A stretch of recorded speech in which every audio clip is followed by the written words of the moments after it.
আজকে এনি ভাই আমার সাথে বসার জন্য ফোন করেছে, আগামীতে তারেক রহমান সাহেব ফোন করার জন্য কিন্তু অলরেডি যোগাযোগ শুরু করেছে। হ্যাঁ, বাস্তব, এটা কিন্তু আমি অহংকার করছি না। জনাব তারেক রহমান সাহেব এদেশের মানে টপ লেভেলের প্রধান রাজনীতিবিদদের মানে বাংলাদেশ নিয়ন্ত্রকদের একজন।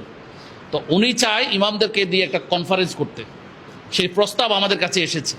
আমরা আমাদের মুরব্বীদের সাথে আলোচনা করব, এটা আমরা গ্রহণ করব কি করব না, যেহেতু এটা মানে এটা বিষয় আছে। তা এখন আমি কোনটা বলছি? আমি বলছি রাজনীতিবিদরা আজকে এখানে বসার দ্বারায় আমরা আমাদের এই মজমা এটা কিন্তু আলোকিত হয়ে গেছে। কি বলেন আপনারা? কেন হয়েছে? যে এনি ভাই কিন্তু লক্ষ্মীপুর না, জাতীয় রাজনীতির একটা অংশ। জাতীয় রাজনীতির যেহেতু এনি ভাই অংশ, তাহলে আমি এনি ভাই যদি আমাদের সাথে থাকেন, এনি ভাই বিএনপির যুগ্ম মহাসচিব হওয়ার কারণে আমি চাইলে এনি ভাইকে দিয়ে সাতক্ষীরাতেও সেবা নিতে পারবো, আমি চাইলে এনি ভাইকে দিয়ে রংপুরেও সেবা নিতে পারবো, কক্সবাজারে সেবা নিতে পারবো। কখন জানেন? এবং আমরা নিই এরকম, যেখানে রাজনৈতিক কোনো শেল্টার কেউ দেয় আলেম নির্যাতনকারীকে, তখন আমরা এনি ভাই আছে, আমাদের কেন্দ্রীয় আইন উপদেষ্টা ব্যারিস্টার মাহউদ্দিন খোকন ভাই আছেন, আরও আছেন, সালাউদ্দিন ভাই আছেন, বাংলাদেশ জামাত ইসলামের কেন্দ্রীয় নেতারা আছেন, ইসলামী আন্দোলন বাংলাদেশের কেন্দ্রীয় নেতারা আছেন, বর্তমানে যারা রাজনীতি নিয়ন্ত্রণ করেন, এই তিনটা দল, সাথে এনসিপিও আছে। তা আমরা যদি তাদের সাথে সম্পর্ক থাকে, লাভ কি? ক্ষতি নাই, লাভ আছে। কি লাভ?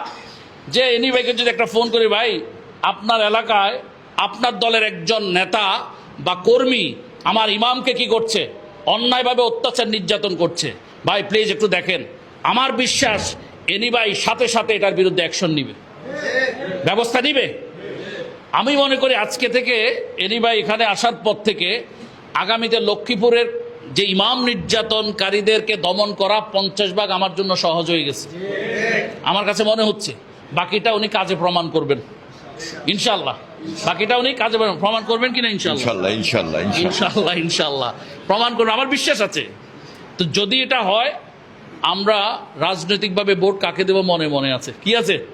মনে মনে আছে, কিন্তু এনি ভাই সাথে আছি। হ্যাঁ, হতে পারে তাকেও দিতে পারি, হতে পারে আপনি আর অন্য কাউকে দিতে পারেন, এটা আপনার ব্যাপার, কিন্তু অন্তত আমরা তার সাথে আছি। যদি তিনি আলেমদের সাথে থাকেন, আমরা আলেমরাও তার সাথে আছে।